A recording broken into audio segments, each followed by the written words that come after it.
Salut et bienvenue ici Filian Juta du cabinet Filian Juta Strategy Consulting. Là, nous sommes en train de vouloir développer le troisième module de notre formation dénommé comment est-ce que vous pouvez faire pour gagner plus d'argent en utilisant votre activité. C'est une formation qui a pour principal but de pouvoir vous donner les outils stratégiques et certains secrets afin que l'activité que vous êtes en train de mener actuellement, vous puissiez l'utiliser pour gagner plus d'argent et implémenter ces méthodes-là pour croître davantage.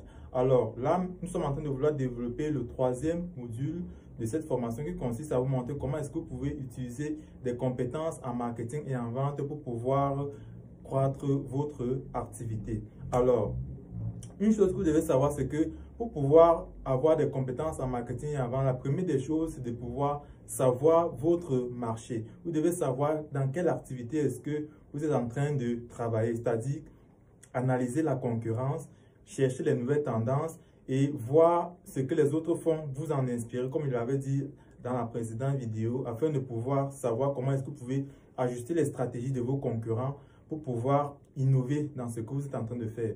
Voilà. Donc, j'avais déjà développé cela lors des précédentes vidéos et lorsque vous voulez établir une stratégie marketing claire, vous devez aussi savoir ce que les clients ont besoin parce que quand vous êtes dans une activité, forcément, vous avez des concurrents. Et ces concurrents, forcément, parfois, ils peuvent vous vendre. Et vous allez constater que dans votre activité, vous ne parvenez pas à vendre. Comment est-ce que vous devez faire? Vous devez vous demander pourquoi est-ce que vos concurrents vendent et vous ne vendez pas. Dans ce cas, vous devez chercher à les espionner comme il avait expliqué dans le module précédent. Lorsque vous les espionnez, vous voyez leur façon de faire. Généralement, chez nous à eBiz, comme nous faisons de la communication, lorsque nous lançons des campagnes publicitaires pour promouvoir nos différents produits et services, il y a beaucoup de concurrents qui viennent et parfois dans les réponses ou bien dans la causerie, on se rend compte qu'ils sont des concurrents parce qu'ils nous posent des questions beaucoup plus stratégiques. C'est-à-dire que quelqu'un va venir là, il va se présenter en client, il va te poser des questions, il pose des questions, tu réponds, mais à un certain niveau, tu te rends compte que ce n'est même pas vraiment quelqu'un, ce n'est pas un client qui est là pour acheter, quoi. Tu te rends compte qu'il veut juste des informations dans l'activité et pour pouvoir aller te concurrencer de façon directe. Donc, vous allez constater que quand vous êtes en train de mener votre activité, il y a beaucoup de personnes qui viennent là et vous posent des questions et finalement n'achètent pas. Généralement, ces personnes-là, parfois parmi eux, ce sont de vos principaux concurrents. C'est-à-dire, ils viennent, ils vont vous sonder, voir votre façon de faire. Et ils vont aller maintenant utiliser cette même façon ou bien l'améliorer. Ou bien ils peuvent se rendre compte que vous faites mal et ils ne vous disaient pas. Donc, c'est un peu ça. Et peut-être parfois, vous aussi, vous faites la même chose chez vos concurrents. En soi, ce n'est pas une stratégie aussi mauvaise que telle. C'est bon comme c'est mauvais. C'est mauvais dans la mesure où la personne vous fait perdre du temps. Et c'est bon dans la mesure où ça vous permet de voir comment est-ce que les autres font afin de pouvoir l'utiliser dans votre activité. Voilà. Donc, vous devez analyser votre marché et savoir comment est-ce que ça se passe. Est-ce que là où vous êtes situé, est-ce que ça passe? Est-ce que les gens ont besoin de ça là où vous êtes? Si ce n'est pas le cas, vous pouvez changer d'endroit ou bien vous pouvez chercher des endroits beaucoup plus stratégiques où l'activité peut mieux passer. Ou bien, vous pouvez, pourquoi vous associer avec certains qui sont dans la même activité et donc c'est en train de mieux marcher. Ou bien vous pouvez vous associer à eux, essayer de vous former entre-temps et bien après vous retirer pour développer votre propre activité. C'est-à-dire, il ne faut pas se lancer sans avoir des informations dans votre secteur. Il faut toujours faire une étude de marché et cela se fait sur plusieurs manières comme je suis en train de vous expliquer. Voilà, donc un autre point, c'est de pouvoir développer une stratégie marketing beaucoup plus efficace. Quand on parle de stratégie marketing, là, on est en train de vouloir s'immerger sur Internet et sur les réseaux sociaux. Comment donc faire pour pouvoir développer une stratégie marketing efficace? Il faut d'abord, premièrement, définir l'objectif principal de votre marketing. Qu'est-ce que vous voulez faire? Est-ce que vous êtes en train de vouloir promouvoir votre activité rien que pour une visibilité? Ou bien est-ce que vous êtes en train de promouvoir votre activité pour pouvoir vendre directement vos produits à une cible bien spécifique? Vous devez avoir l'objectif clair et précis dans votre stratégie marketing. Voilà. Et par rapport à votre secteur d'activité, vous devez analyser les signaux ou bien les canaux où votre activité est beaucoup plus sollicitée. Ça peut être sur les réseaux sociaux, ça peut être par exemple sur votre site internet, ça peut être, mais dans tous les cas, il y a certains canaux où vous allez constater que votre activité passe beaucoup plus là-bas. Et parfois, Vous devez mettre des stratégies en place pour pouvoir mieux maximiser sur ce canal-là. Sur ce canal-là, autant pour moi, afin de pouvoir avoir mieux de résultats. Parce que lorsque vous êtes trop dispersé, parfois, vous ne pouvez pas avoir des résultats qu'il faut. Généralement, on conseille, par exemple, si vous êtes sur les réseaux sociaux, de communiquer sur maximum 2 réseaux où vous savez que votre activité peut être beaucoup plus performante. Et sur ces 2 réseaux-là, vous travaillez là-bas de façon précise, concis, efficace chaque jour. Cela va vous donner des résultats beaucoup plus satisfaisants que d'être dispersé sur 10 plateformes où vous ne savez pas, vous n'êtes pas vraiment concentré. Donc, c'est ça, choisissez maximum 2 plateformes et travaillez de façon beaucoup plus précise sur ces plateformes-là. Vous verrez que vous aurez des résultats quand même assez conséquents. Donc, définissez les objectifs clairs. Où est-ce que vous voulez communiquer? Est-ce que vous voulez vendre? Est-ce que vous voulez la visibilité? Est-ce que vous êtes juste là pour pouvoir... est-ce que vous voulez attirer des personnes sur votre site web pour qu'ils voient ce que vous faites? Est-ce que vous êtes là pour pouvoir récolter les données, c'est-à-dire récolter les données sur votre cible? Est-ce que vous êtes là pour pouvoir juste que les gens aiment ce que vous êtes en train de faire? Est-ce que vous êtes là, par exemple, pour pouvoir attirer du trafic sur votre site web, comme je disais? Est-ce que vous êtes là pour pouvoir vendre à travers WhatsApp, à travers Instagram, à travers LinkedIn? Ça, ce sont ces stratégies que vous devez au préalable mettre en place avant de lancer vos campagnes publicitaires, si par exemple c'est de la publicité que vous voulez faire, ou bien avant de lancer votre stratégie communication. Voilà, donc, et aussi, vous devez savoir segmenter le marché et créer un plan d'action. Quand on parle de segmenter le marché, c'est-à-dire dans votre activité, vous ne devez pas vendre à tout le monde. Vous devez avoir une cible bien spécifique qui est votre persona. Généralement, on appelle votre persona, c'est-à-dire la personne qui a vraiment besoin de votre produit. C'est cette personne ou bien c'est cette catégorie de personnes que vous devez travailler pour pouvoir beaucoup plus les impacter. Vous voyez un peu. Voilà, donc segmentez votre marché. On dit parfois on ne vend pas à tout le monde.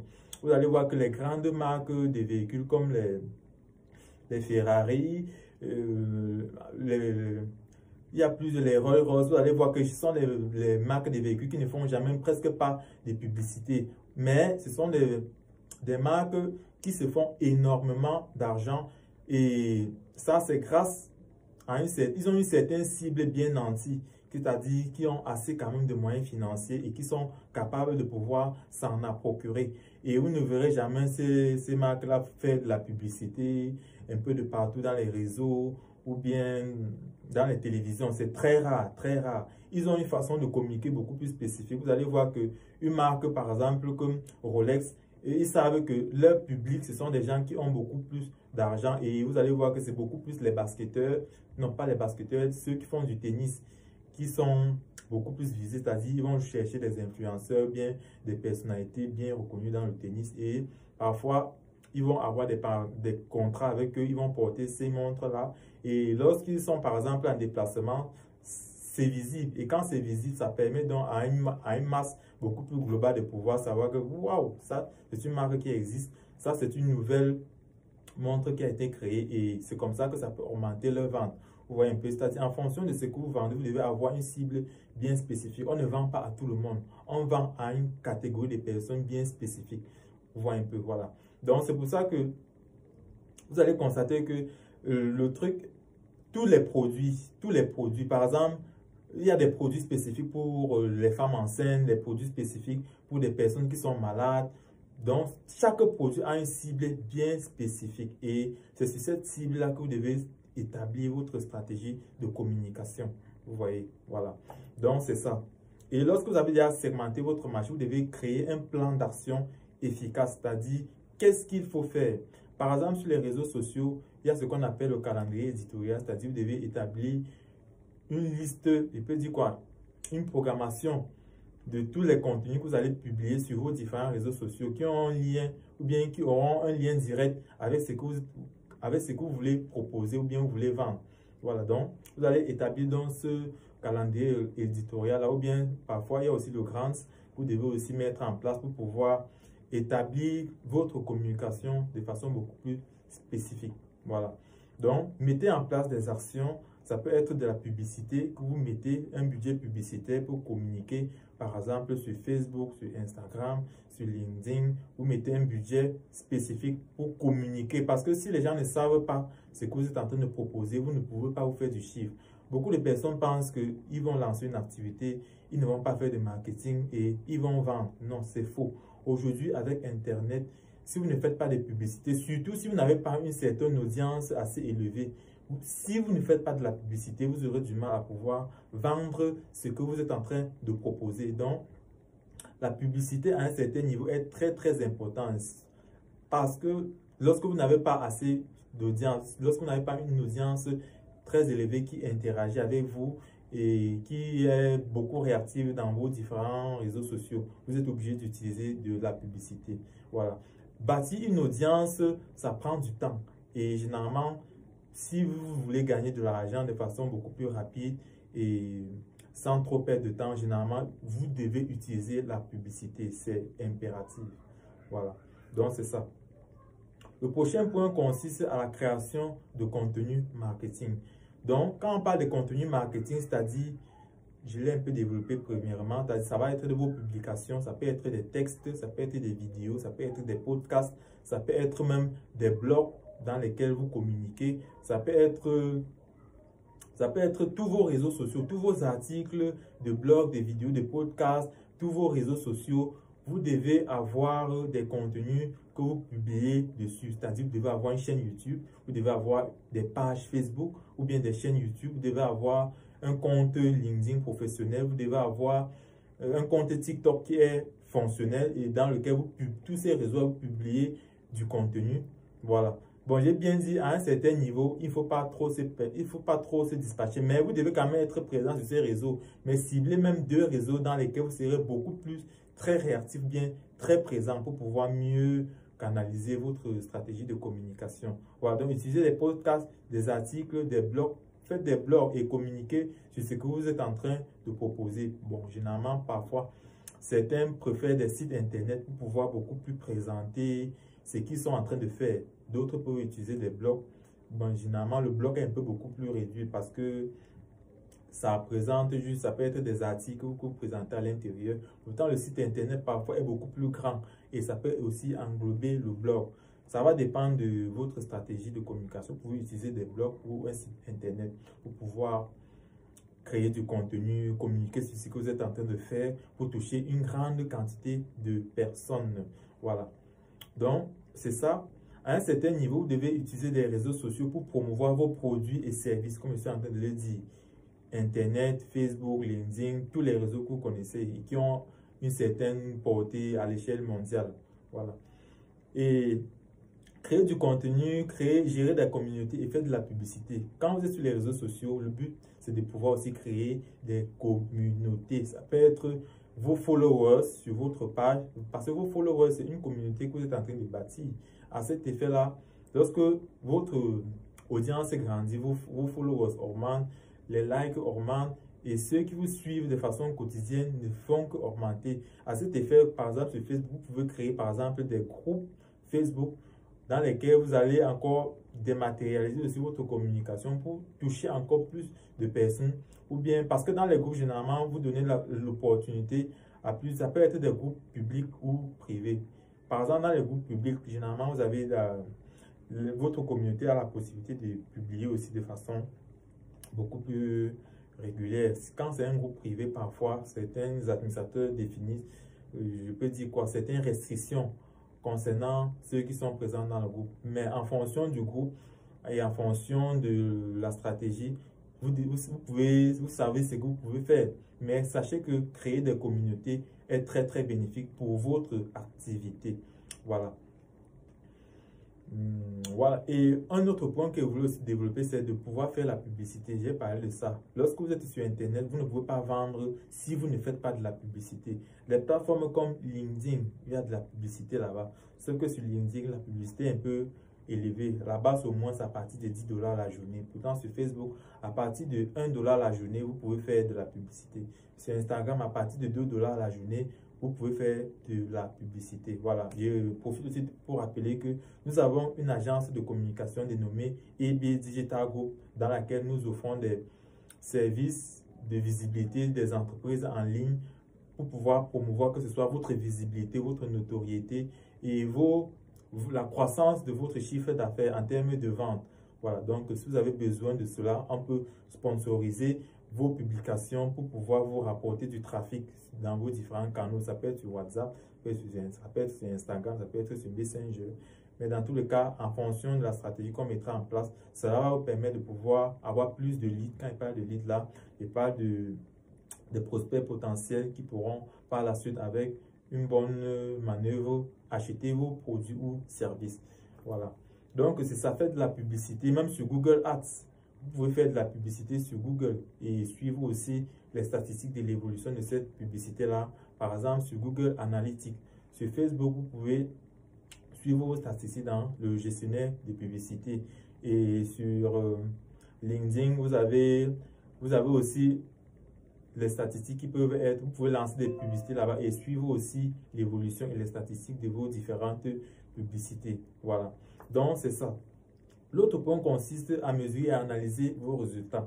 Lorsque vous avez donc établi votre stratégie de communication, lorsque vous avez donc fait par exemple la publicité, créer des communautés et publier du contenu sur tous vos réseaux sociaux, vous devez maintenant être à mesure de pouvoir mesurer et analyser toutes les actions que vous avez menées. Parce que vous pouvez mener des actions qui ne vous produisent pas des résultats. Dans ce cas, alors, vous serez en train de travailler, par exemple, dans le vide, c'est-à-dire vous aurez effectué beaucoup d'actions sans toutefois avoir des résultats que vous avez besoin. C'est-à-dire, par exemple, vous avez pour objectif de vendre, vous avez par exemple produit du contenu, j'ai créé des communautés, développé votre audience sur Internet, sur les réseaux sociaux, sur votre site web, mais en fin de compte, l'objectif vente que vous avez défini, vous ne parvenez pas à vendre. Dans ce cas, il faut analyser votre stratégie. Qu'est-ce que vous faites?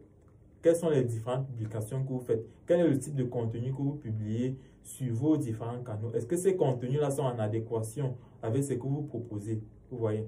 Par exemple, vous ne pouvez pas ouvrir une page où chaque jour, vous faites juste par exemple, le Congossa. Dans le jargon camerounais, on appelle ça le Njapap. C'est-à-dire, chaque jour, vous allez parler de la vie des autres, vous allez parler du style de vie des influenceurs et tout. Vous allez parler des blagues, vous allez parler de tout ce qui est divertissement en fait. Et un beau jour, vous venez par exemple, vous commencez à poster par exemple des produits, vous postez des habits à vendre, vous postez des téléphones à vendre. Vous voyez qu'à un certain niveau, ça n'aura pas vraiment d'impact, quoi. C'est vrai que certains utilisent parfois ces stratégies, c'est-à-dire ils vont par exemple publier du contenu de divertissement, mais sans utiliser plutôt des entreprises pour pouvoir monétiser ces pages-là. Bon, c'est vrai que ça se fait chez certains, mais si vous créez une page dans l'optique de pouvoir vendre un produit, il faut communiquer, il faut faire des communications qui vont un peu dans le sens de ce produit-là. Oui, voilà, donc c'est ça. Donc, vous pouvez utiliser aussi les faits divers ou bien utiliser le buzz, mais ne vous écartez pas trop de l'objectif de création de votre page. Parce que si vous vous écartez trop de l'objectif, lorsque vous allez revenir pour proposer ce que vous vendez, généralement votre communauté sera un peu, ne sera pas réceptive de ce que vous êtes en train de vouloir proposer. Parce que vous les avez habitués à un certain type de contenu qui ne cadre pas avec ce que vous êtes en train de vouloir promouvoir à l'instant. Voilà. C'est vrai qu'il y a des façons stratégiques de pouvoir alterner les deux, c'est-à-dire parler de votre activité en même temps que utiliser le buzz pour pouvoir développer la communauté, créer beaucoup plus de visites sur votre site. Mais ça sont des trucs qui se travaillent en background, en coaching et en suivi personnalisé. Voilà. Donc, lorsque vous essayez d'analyser et de mesurer ces stratégies-là, vous pouvez maintenant décider ce qui ne marche pas et essayer de voir comment est-ce que vous pouvez l'améliorer. C'est pour ça qu'à un certain niveau, vous êtes obligé d'utiliser des indicateurs de performance ou bien les KPI pour pouvoir mesurer ce que vous êtes en train de faire.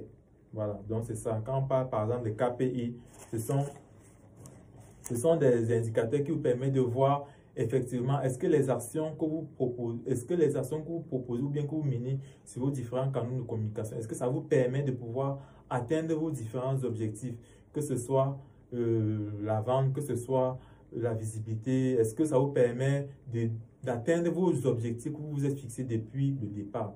Voilà, et quand on parle par exemple d'indicateurs de performance, vous allez me dire c'est quoi? On appelle généralement ça les KPI. Et dans ça, vous pouvez avoir le chiffre d'affaires, vous pouvez avoir le coût, le chiffre d'affaires qu'on appelle le CA, le coût d'acquisition par client. Ça, c'est dans le cadre où vous faites des campagnes publicitaires. On appelle ça les CPA. Vous pouvez avoir, par exemple, le taux de croissance du chiffre d'affaires. Est-ce que ça ne fait qu'augmenter avec le temps? Est-ce que ça chute? Est-ce que c'est constant? Est-ce que vous voyez un peu, ça vous permet d'analyser ça. Vous pouvez aussi avoir le nombre de clients acquis, le taux de satisfaction client, une CSI, vous avoir le nombre de produits vendus, le temps de livraison moyen, le taux de réclamation des clients. Parce que effectivement, lorsque vous vendez des produits, il y a des personnes à un certain niveau, lorsqu'ils ne sont pas satisfaits du produit, ils vont, par exemple, vouloir le renvoyer. C'est-à-dire, vous pouvez vendre un article, ça arrive à destination, mais le client se rend compte que ce n'est pas ça qu'il voulait et veut un remboursement. Ou bien vous pouvez vendre un service et le client se rend compte après que ce n'est pas ça qu'il voulait, il est déçu et il veut un remboursement. Donc ça vous permet de pouvoir analyser et voir si vous êtes en train de vouloir et voir si vous êtes en train d'atteindre vos différents objectifs. Voilà, donc c'est ça. Et parlons toujours des KPI. Vous devez savoir que vos KPI doivent être SMART, c'est-à-dire ça doit être spécifique, mesurable, atteignable, temporel et réaliste. Voilà. SMART, généralement, on appelle ça SMART. Les objectifs doivent être SMART, c'est-à-dire spécifique, mesurable, atteignable, pertinent et temporisé. Quand temporisé, c'est-à-dire délimité dans le temps. C'est-à-dire, vous vous fixez, OK, ce mois-ci, nous devons faire un chiffre d'affaires de 5 millions. Pour faire le chiffre d'affaires de 5 millions, le mois, combien de jours? 30 jours, c'est-à-dire, ça va faire combien? Vous devez faire quel chiffre d'affaires par jour? Vous faites 5 millions divisé par 30. Vous voyez ce que ça donne. Et maintenant, quand vous faites 5 millions, vous divisez par 30, ça fait combien? Ça veut dire que vous devez réaliser quel chiffre d'affaires par jour. Lorsque vous avez donc défini cela, supposons par exemple que vous voulez faire 3 millions par mois. Vous voyez un peu. 3 millions par mois, vous allez prendre les 3 millions, vous allez diviser par combien? Par 30. Ça revient à faire combien? Ça revient à faire 10 000, ça revient à faire 100 000 francs. Voilà, ça revient à faire 100 000 francs par jour. 100 000 francs par jour. C'est-à-dire, lorsque vous fixez par exemple un chiffre d'affaires 3 000 francs par mois, cela vous revient à faire 100 000 francs par jour. Maintenant, pour faire 100 000 francs par jour, qu'est-ce que vous devez faire? Quels sont les produits que vous devez vendre qui peuvent vous permettre de faire un chiffre d'affaires de 100 000 francs par jour? C'est comme ça qu'on essaie un peu d'établir, qu'on essaie un peu de définir les objectifs SMART. C'est-à-dire, vous délimitez sur un temps, vous voyez comment est-ce que vous pouvez les réaliser. Maintenant, pour faire 100 000 francs par jour, vous devez vendre quelle quantité de produits? Si c'est par exemple des produits que vous vendez à 1000 francs, vous savez que par jour, vous devez vendre 100 produits. 100 produits vont vous faire combien? 100 000 francs. C'est-à-dire qu'en vendant 100 produits à raison de 1000 francs chaque produit, chaque jour, vous aurez un chiffre d'affaires de 100 000 francs chaque jour. Et sur 30 jours, vous aurez 3 millions de chiffres d'affaires. Voilà, donc, ces objectifs-là, c'est spécifique, mesurable, atteignable, voilà, atteignable, pertinent et temporisé, comme je l'ai dit, délimité dans le temps. C'est-à-dire, comme j'ai pris l'exemple de 30 jours, quand vous fixez cela, vous savez que, OK, en 30 jours, voilà ce qu'on doit réaliser. Et qu'est-ce qu'il faut faire chaque jour pour pouvoir le réaliser? Qu'est-ce qu'il faut vendre? Quel est le prix? Quels sont les différents produits qu'on doit vendre avec les prix qui peuvent nous permettre de pouvoir atteindre ce chiffre d'affaires-là? Donc, vous devez établir cela de façon précise. Voilà, donc c'est ça. Et les KPI sont liés généralement aussi à la vente, la croissance, la satisfaction client, la qualité des produits ou services, la productivité, l'efficacité, la rentabilité, la profitabilité et la réputation et la notoriété de l'entreprise. Donc, ces indicateurs de performance sont liés à tous les indices dont je viens de vous citer là. C'est grâce à ces indices-là qu'on parle de chiffre d'affaires, coût par acquisition, taux de livraison, taux de réclamation, tout ça. Voilà. Donc, il est dit que les KPI, ou bien ces indicateurs de performance-là, ça vous permet de pouvoir regarder si vous êtes en train d'atteindre vos différents objectifs et de prendre des décisions beaucoup plus éclairées. Oui. Donc, ça, c'est ça. Vous allez m'excuser un peu la tautologie. Voilà. Donc, un autre point consiste à pouvoir vous montrer comment est-ce que on a parlé des indicateurs de performance. Ça, c'était dans l'option marketing. Là, maintenant, on va tomber dans l'option vente parce que le marketing, c'est de la publicité. Maintenant, dans l'option vente, qu'est-ce qu'il faut faire? Comment est-ce que vous pouvez faire pour vendre vos différents produits ou bien vos différents services? Premièrement, il faut savoir comprendre les besoins de vos clients. Qu'est-ce que vos clients veulent, comme il est précédemment dit dans le marketing? Qu'est-ce que les clients veulent? Par exemple, vous ne devez pas vendre ce que les gens ne veulent pas. C'est pour ça qu'à un certain niveau, quand vous entrez dans un restaurant, que vous finissez de manger, ou bien quand on vous commande un plat et que vous mangez et vous ne finissez pas votre plat, ou bien vous prenez par exemple quelques bouchées et vous laissez le reste. Dans des restaurants sérieux, vous allez constater que avant que vous ne partiez, on va vous demander pourquoi est-ce que vous n'avez pas fini votre plat. Ça, c'est dans les restaurants qui tiennent vraiment à à améliorer leur service ou bien à déceler ce qui ne va pas. Vous allez constater qu'on va vous demander, on va vous poser des questions concernant le service en fait. On va vous demander pourquoi est-ce que vous n'avez pas fini votre plat? Qu'est-ce qui ne vous a pas plu dans ce plat-là? Et en fonction de vos réponses, ça va leur servir maintenant de pouvoir voir s'ils peuvent remettre ce plat au menu la prochaine fois ou bien pour voir ce qu'ils peuvent modifier dans le plat afin de pouvoir mieux capter d'autres clients. Ou bien si, en fait, en fonction de vos réponses, ils verront, comme il le dit, s'il faut supprimer le plat ou bien ils verront ce qu'il faut améliorer à l'intérieur afin que cela puisse satisfaire d'autres clients ou bien vous satisfaire la prochaine fois que vous allez venir consommer le même plat en question. Donc, comprenez les besoins de vos clients et développez des solutions qui vont dans ce sens-là. Identifiez les opportunités de vente. Voilà. Lorsqu'on parle d'opportunités de vente, c'est-à-dire durant, par exemple, on est en fin d'année, le mois de novembre, généralement, on parle de Black Friday, novembre, décembre, on parle de Black Friday. Durant ces moments-là, vous devez aussi définir, on peut dire, des offres spéciales que vous mettez à la disposition de votre public, de vos différents prospects, afin de pouvoir maximiser vos ventes, quoi. C'est-à-dire utiliser des opportunités pour pouvoir beaucoup plus vendre vos produits et services. Parfois, certains utilisent le buzz ou bien des événements qui ont une grande envergure pour pouvoir mettre leurs produits en avant parce que durant ces événements-là, les gens sont beaucoup plus focalisés dessus et en utilisant l'événement pour communiquer sur ce que vous vendez, ça peut vous apporter encore plus de clients, plus de visibilité et qui parle de visibilité, parle de vente potentielle lorsque les choses sont bien ficelées.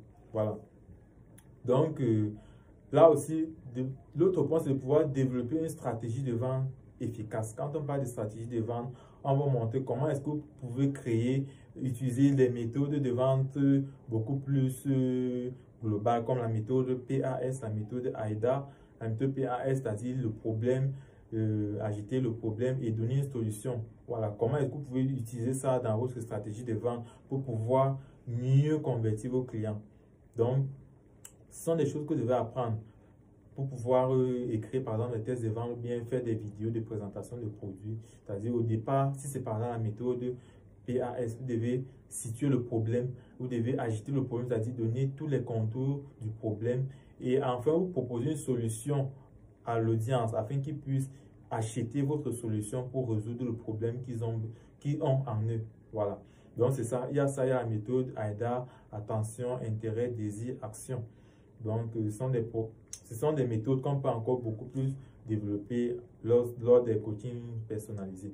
Voilà. Donc, définissez vos objectifs de vente, segmentez votre marché et créez un plan d'action. Comme je disais tantôt, lorsque vous avez défini les objectifs de vente, vous devez segmenter votre marché. On ne vend pas à tout le monde, on vend à une certaine catégorie de personnes. C'est pour ça que vous allez voir, il y a des produits que généralement, quand vous voyez la publicité, vous savez directement que ça c'est un produit de des personnes qui ont de l'argent. Il y a aussi des produits, quand vous voyez la publicité, vous savez que ça c'est un produit que toute personne peut acheter, ou bien un pauvre peut acheter, ou bien une personne à classe moyenne peut acheter. Donc c'est comme ça, en fonction de ce que vous vendez, segmentez quelle est votre cible et quelles sont leurs habitudes. Est-ce que votre cible a les moyens de pouvoir acheter ce que vous proposez? Si ce n'est pas le cas, qu'est-ce que vous pouvez mettre en place? Quel est le salaire de votre cible? Ce sont des choses que vous devez étudier parce que vous ne pouvez pas, par exemple, venir vendre un produit d'1 million à une cible qui a un salaire maximum de 50 000 francs le mois. Vous voyez un peu. Il ne peut pas toucher 50 000 francs le mois et vous proposer un produit de 1 million à cette cible-là. Ça ne peut pas, c'est pas cohérent, quoi. Donc, analysez votre cible et en fonction de leur statut social, vous savez quel est le prix que vous pouvez fixer afin qu'ils puissent aussi acheter ce que vous proposez. Sinon, vous ferez des campagnes marketing qui ne vont aboutir à rien du tout. Voilà. Donc, c'est ça, segmentez le marché, mettez en place des plans d'action pour pouvoir vendre ce que vous proposez. Ça peut être de la publicité, ça peut être les contenus, comme je l'ai dit, des podcasts, des articles, des vidéos, des publications sur les réseaux sociaux, les images attrayantes, tout ça. Voilà, utilisez tout ça pour pouvoir augmenter votre visibilité et pour pouvoir vendre ce que vous proposez. Voilà. Et parlant maintenant des techniques de vente, qu'est-ce qu'il faut faire? Parce que certains aussi ont des problèmes pour pouvoir vendre. Et pour vendre, il y a des techniques de vente. Donc, si vous ne savez pas vendre, sachez qu'il y a des techniques pour pouvoir vendre. Et beaucoup de personnes dans leur activité ont parfois, je peux dire, ils voient la vente comme quelque chose de péjoratif. Par exemple, vous voyez quelqu'un en train de vendre son produit, vous avez l'impression que, en fait, ils voient la vente comme si ce n'était pas une bonne chose. Pourtant, chaque jour, nous sommes en train de vendre. Et tout le monde vend. Tout le monde vend. Quel qu'en soit là où vous êtes en train de vendre un produit ou bien un service. Ou bien si vous ne vendez pas, sachez que d'autres personnes vous vendent des produits ou des services. Alors, si vous êtes là, si vous êtes dans cette formation, forcément, je suppose que vous avez une activité. Et si vous avez d'ailleurs une activité, forcément, le thème de la vente vous concerne parce que toute activité vend un produit ou bien un service. Donc, vous avez besoin de techniques de vente. Et comment utiliser des techniques de vente pour pouvoir vendre vos différents produits et services. Voilà. Donc, c'est ça. Et pour parler de techniques de vente, il y a une façon de le faire. Généralement, avant de vendre un produit, il faut savoir bien le présenter. Il faut savoir, et quand on parle de bien présenter, vous pouvez faire des shootings photos. Vous pouvez faire de très bonnes vidéos. Voilà, de très bonnes vidéos. C'est pour ça que dans le cadre de cette formation, nous travaillons à avoir quand même une vidéo de qualité afin qu'il y ait un son aussi de qualité, afin que vous puissiez mieux comprendre le message et mieux appréhender tout ce qui est enseigné ici. Donc, présentez bien vos produits, faites des shootings photos professionnels. Si c'est par exemple, si vous avez une boutique et que vous vendez des produits, faites des shootings professionnels des produits que vous vendez et placez-le sur des angles beaucoup plus meilleurs. Voilà, afin que les gens puissent l'apprécier et l'acheter. Donc, c'est ça. Travaillez sur vos produits. Travaillez sur un bon packaging. Faites des packaging de qualité. Donc, c'est ça. Travaillez sur votre packaging, sur votre personal branding. Présentez bien ce que vous êtes en train de vendre et ça va susciter l'intérêt des personnes et ils vont acheter ce que vous proposez. Voilà. Donc, c'est ça. Et savoir aussi gérer des objections. Quand vous êtes en train de vendre des produits, vous êtes à un certain niveau, si on prend par exemple le cas de la publicité sur Facebook, ça c'est par expérience. Parce que lorsque par exemple, on a des prospects qui arrivent dans nos différents canaux, généralement dans les conversations, arrivé à un certain niveau, vous allez voir, le prospect va dire c'est cher. Lorsque il dit c'est cher, comment est-ce que vous gérez? Là, ce sont des objections. Pourquoi est-ce qu'il dit que c'est cher? Là, vous devez chercher à savoir pourquoi est-ce qu'il dit que le produit est cher. Et vous essayez maintenant de pouvoir définir des stratégies pour pallier à ces objections. C'est cher par rapport à quoi? Lorsque le client vous dit par exemple que c'est cher, vous pouvez lui demander c'est cher par rapport à quoi? Et généralement, il va développer, vous donner ses raisons et à partir de cela maintenant vous pouvez voir comment est-ce que vous pouvez essayer de contrer ces objections là pour présenter votre produit de façon beaucoup plus optimale parce que la finalité de votre produit c'est de vendre. Évidemment le produit doit être aussi de bonne qualité. Voilà comment est-ce que vous devez faire pour gérer ces objections. Il y a des méthodes pour le faire et lorsque je vous ai un peu j'ai essayé de vous parler un peu de ça, comment il y a une façon de pouvoir gérer des objections, c'est-à-dire lorsqu'il dit que c'est cher par rapport à quoi, et il vous donne des réponses. Et maintenant, vous présentez votre produit que, ok, ça vaut ce prix parce que, voilà, voilà, voilà. En prenant ce produit, vous allez bénéficier de ceci qui va vous aider à ceci, qui va vous aider à ceci, qui va vous aider à ceci. C'est-à-dire, présentez votre produit, donnez les avantages que votre client a à acheter ce que vous proposez. Voilà, c'est ça. Et faites de telle sorte que ce prix-là soit vraiment, en achetant ce produit-là, qu'il sache vraiment qu'effectivement, ça répond aux besoins qu'il demande et que ce prix-là vraiment correspond à cela. Voilà, donc généralement, on n'achète pas forcément à cause du prix. Généralement, il y a d'autres facteurs et il faut chercher à déceler ces facteurs-là pour pouvoir présenter et donner les avantages efficaces de ce que vous proposez. Cela peut changer la donne du prospect et lui montrer réellement ce qu'il gagne à acheter ce que vous proposez. Et ça vous permet de finaliser la vente. Et lorsque vous gérez des objections, vous pouvez négocier le prix. Et finalement, le prospect, si vous avez bien suivi les canaux, il passe à la vente et vous délivrez le produit. Et après avoir délivré le produit, il va le consommer. Et bien après, il y a ce qu'on appelle le service après-vente. Vous allez revenir et lui demander les retours. Est-ce que le produit qu'il a consommé, quels sont ses retours? Est-ce que ça a été bien? Est-ce que ça n'a pas été bien? Si ça a été bien, c'est bon. Ou bien s'il a rencontré des manquements, vous pouvez essayer de demander c'était quoi et essayer de l'améliorer lors des prochaines fabrications. Donc, essayez toujours d'avoir un service, un feedback après avoir vendu ce que vous proposez. Voilà. Donc, c'est ça. Et l'un des points qu'on peut encore développer, c'est de maintenant pouvoir, on me parlait, le SAV, c'est-à-dire la gestion des relations avec les clients. Savoir gérer les relations avec les clients, c'est ce qu'on appelle généralement le SAV, le service après-vente. Voilà, c'est-à-dire, vous devez rechercher les retours. Est-ce que le produit a été satisfaisant? Si oui, c'est bon. Même si c'est bon, et vous pouvez toujours essayer de voir s'il y a des choses à améliorer. Même si le produit est bon, vous pouvez toujours essayer de voir en arrière-plan s'il y a des choses à améliorer. C'est pour ça que dans les grandes entreprises, il y a toujours le département de développement, de la recherche et du développement. C'est ce département-là, généralement, qui permet toujours d'essayer d'améliorer le produit. Parce que vos concurrents sont là.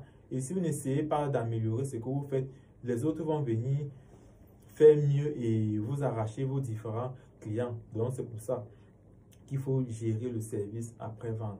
Essayez de voir les retours. Lorsque les retours sont négatifs, vous essayez de comprendre ce qui ne marche pas et vous l'améliorer. Sinon, vos clients vont partir ailleurs et vous aurez l'impression que votre activité ne marche pas. Voilà, donc c'est ça, gérer les relations avec les clients. Si un client vient et essaie de vous causer des problèmes, parfois vous pouvez juste vous retracter et aller vers d'autres clients qui sont beaucoup plus susceptibles de pouvoir acheter rapidement et consommer votre produit sans toutefois vous casser la tête. Voilà, donc n'essayez pas d'avoir des problèmes avec des clients ou bien avec vos prospects qui arrivent. Si un client est vraiment intéressé, gérez une bonne relation, délivrez-lui le produit ou le service et maintenez une bonne relation avec le client en question. Si vous avez des personnes qui sont là pour vous nuire, essayez juste de vous retracter et n'essayez pas de créer des problèmes, de créer des différends et d'aboutir sur des sujets qui vont vous faire perdre en temps et perdre en argent. Donc, ça ne va pas vous faire évoluer. Voilà.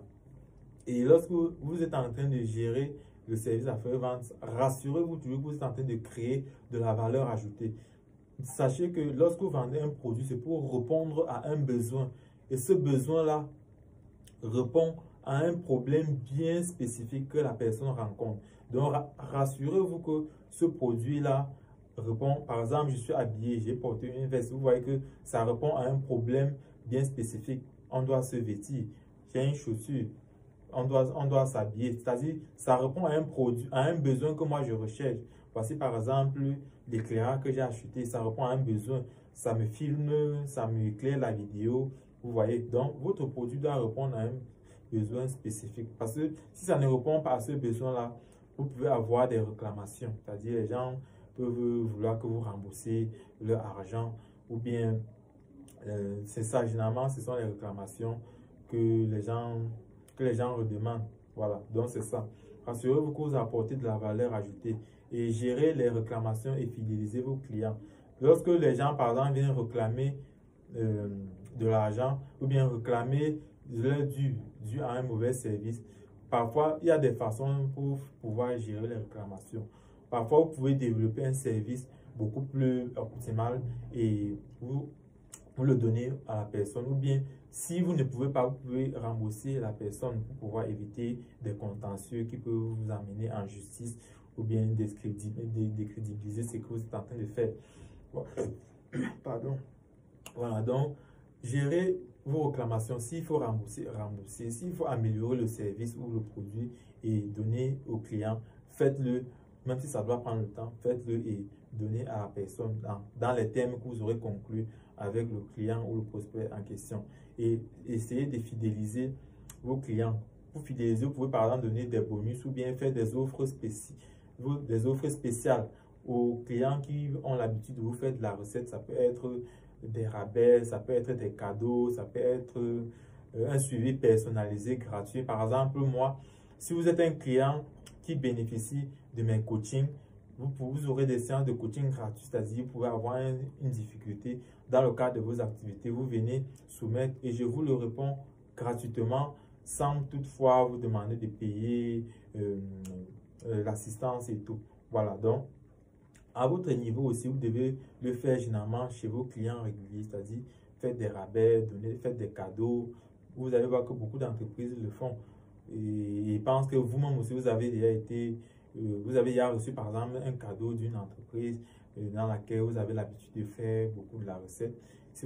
Ou bien, si vous faites déjà de la fidélisation, c'est-à-dire si vous faites déjà des cadeaux à vos différents clients, c'est bien. Si vous faites des offres personnalisées, des rabais à vos clients qui sont là chaque jour, c'est aussi une bonne chose. Parce que ça permet à ceux qui puissent toujours consommer chez vous et ne pas aller voir la concurrence. Voilà. Donc, c'est ça. Et là, je peux dire, là, la vidéo fait déjà près de 42 minutes. Je pense qu'on est déjà presque à la fin. J'avais parlé des mesures, analyser les résultats et on avait parlé des KPI, des indicateurs de performance qui vous permettent d'analyser et de mesurer vos résultats pour voir si vous êtes en train d'évoluer et est-ce que vos objectifs sont réalisés, est-ce que vos décisions sont éclairées. Ça, ce sont les KPI ou bien objectifs de performance ou bien indicateurs de performance qui vous permettent de pouvoir le savoir. Et j'avais développé ça beaucoup plus précédemment et je pense que cela va vous permettre de pouvoir voir si votre activité est en train de stagner ou bien si vous êtes en pleine croissance. Voilà, je pense que ça c'est le dernier volet. Ça c'est tout ce qu'on pouvait dire dans cette rubrique développement d'une stratégie marketing et de vente. Si vous avez d'autres questions, vous pouvez me poser en arrière-plan, que ce soit dans la stratégie, que ce soit dans le marketing, que ce soit dans la vente, et on pourra vous donner encore un suivi personnalisé afin que vous puissiez davantage développer votre activité. Parce que généralement, les business ne marchent pas parce que beaucoup de personnes ne connaissent, n'ont pas l'information ou bien ne savent pas ce qu'il faut faire pour pouvoir développer leur business. Alors, vous avez comme ça la possibilité de pouvoir bénéficier des coachings personnalisés après consommation de cette formation. Parce que là, les informations sont beaucoup plus grandissantes.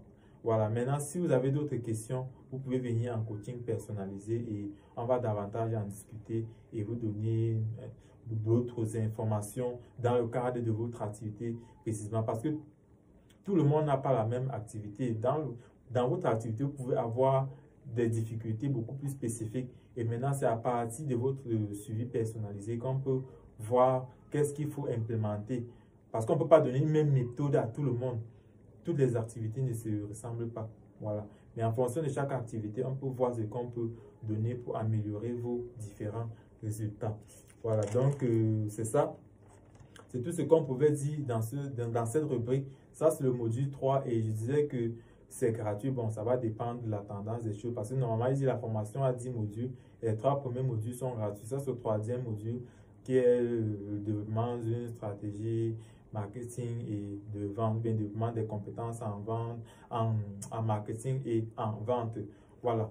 Donc, c'est ça, c'était Philian Duta du cabinet Philian Duta Strategy Consulting. Et précise que cette formation, les 3 modules sont gratuits, les 3 premiers modules sont gratuits et à partir du 4e jusqu'au 10e module, c'est payant. Voilà, donc si vous avez besoin de la formation entière ou bien des 16 autres modules, écrivez-moi en arrière-plan et on pourra vous délivrer ces modules-là. Ça va dépendre de la promotion parce que chaque module normalement coûte 10 000 francs et les 7 modules vont coûter normalement, c'est une formation qui coûte normalement 100 000 francs, mais vous avez 3 modules gratuits. Voilà, c'est-à-dire 30 000 francs gratuits. Maintenant, dans les 70 000 francs, ça va maintenant dépendre de la promotion. Il y aura des temps que la promotion sera à 50%, 80%, ça va dépendre. C'est-à-dire, vous pourrez payer de moment qu'il n'y aura peut-être pas de promotion. Ça va dépendre. Mais sachez juste que chaque module coûte 10 000 francs. Et en fonction des promotions qu'on pourra mettre en place, il y aura des moments où vous pourrez payer 60 000, 50 000 ou bien 70 000. Ça va dépendre. Voilà, donc contactez-nous en arrière-plan pour pouvoir bénéficier des autres modules et je vous dis à très bientôt. Et je précise que le prochain module, c'est de pouvoir l'utilisation de la gestion financière et savoir gérer vos finances en fait. Ça, c'est le prochain module. Savoir gérer vos finances et savoir comment est-ce que vous pouvez faire pour pouvoir budgétiser votre entreprise. C'est-à-dire gérer vos finances et budgétiser votre entreprise. Voilà. Donc, c'était Philian Duta et je vous dis à très bientôt pour le prochain module.